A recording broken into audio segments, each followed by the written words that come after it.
This lesson is Unit 3, Section 1. We are in Section 4.2, and we're doing Day 1. We're going to start out talking about evaluating. If you recall, we have function notation here, and the number inside is the number that we're going to plug in for all the x's. So when I do this, we're going to have 2 times 3 to the 4th minus 8 times 3 squared plus 5 times 3 minus 7. And then we have to do exponents before we do anything else. So 3 to the 4th is really 81. 3 squared is 9. And then we can write out the rest. And now we'll take care of multiplication. So 2 times 81 is 162 minus 72 plus 15 minus 7. And then we could type this entire thing in our calculator if we'd like, or we could just do the subtraction. 162 minus 72 is 90, plus 15 is 105, minus 7 is 98. So there's a lot of steps here, right? It takes a lot of work to get this done. There's an alternate method that we can use, and it's called synthetic substitution. So what we do is it has to be written in standard form, so we need the highest power first, and we're going to write the coefficients of f of x in order. We're going to put a 0 if there was a term missing. So if it went from x cubed to x, there was no x squared, we put a 0 for the x squared. We're going to make an L shape, and we're going to bring down the leading coefficient. We're going to multiply by the x value, so by whatever number we're plugging in. And we're going to write the result in the next column. We're going to add the numbers in the column and right below. We're going to continue to add and multiply until we get to a final number, which is our answer. This sounds a little confusing, so looking at it in practice helps. So here we're going to do synthetic substitution for this polynomial. So the x value is going to go on the outside, and then we're going to make our L shape. So now I'm going to put the coefficients of the polynomial. So it was 2x to the 4th plus 1x to the 3rd minus 3x squared plus 5x minus 17. I wasn't missing any terms, so I didn't have to put any zeros in. So I said I'm going to bring down the leading coefficient, and now I'm going to multiply by the x term. So 2 times 2 is 4. Now in my column, I'll add. And now I'm going to get to multiply again to get 10, and in my column, I'll add. I'm going to multiply to get 14. In my column, I'll add. I'm going to multiply to get 38, and in my column, I'll add. So 21 is my answer, which means f of 2 equals 21.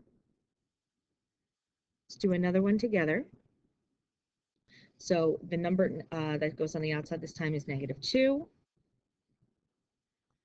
So now when I go to plug in, I have 2x to the 4th. I don't have an x to the 3rd term, so I'm going to put 0 there. 5x squared, 4x, and then 8. All right, so you could imagine there was really a 0x squared here, and we have to, x cubed, and we have to account for that. So I'm going to start by bringing down my leading coefficient. Now I'm going to multiply. Add the column, multiply. Add the column, multiply. Add the column, multiply. Add the column, and that is our final answer. So I want you to go ahead and try these two. You could pause and I'll show the answer.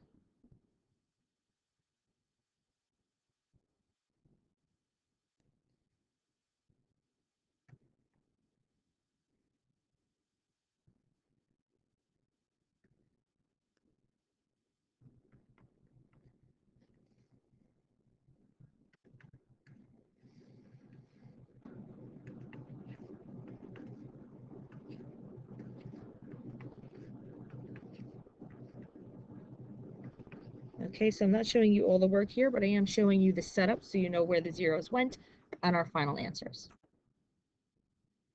The other thing we're going to talk about today is adding and subtracting polynomials.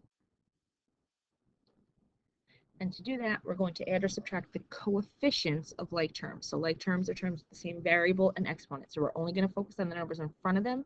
We're not touching the exponents themselves. So when I'm finding the sum, I'm going to look at like terms. So this is an x to the 3rd, and this is an x to the 3rd. So that's 3 plus 1. It's 4x to the 3rd. Then I have x squared, and x squared. So that's a positive 2 and a negative 10. We get negative 8x squared. I only have one x value, right? There's no x value here, so it's just going to stay minus x.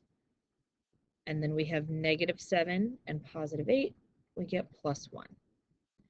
All right, same thing in the next one. Looking for like terms, there's only a y to the third in this one, not in this one, so it's going to stay. Then we have 3y squared and negative 5y squared, so that's negative 2y squared. We have negative 2y and positive 1y is negative 1y. And then 1 minus 4 is negative 3. So you go ahead and try these problems, pause, and I'll show the answers.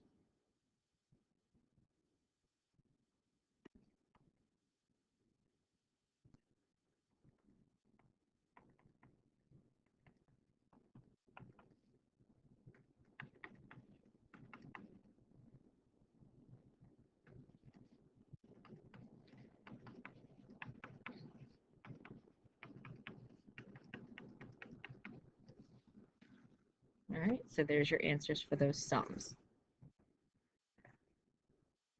The only thing that's different in find the difference is now the negative sign is going to get distributed to every term in the second set. So I'm actually going to rewrite this. The whole first part stays the same, but now everything in here is going to change the signs. We get negative 2x to the third, negative 6x squared, positive x, and negative 1. So now looking at like terms, I have 8 and negative 2, so that's 6x to the third. I have negative 3 and negative 6, so that's negative 9x squared. Negative 2 and positive 1 is negative x. And then positive 9 and negative 1 is positive 8. So I'm going to do the same thing for the next one. I'm going to distribute this negative. The first part gets to stay, but now this negative 3z is going to be plus 3z squared minus z and plus 4. So I have 5z squared plus 2z and then plus 4. So for the last problems, you could try them, pause it, and I'm going to show the answer.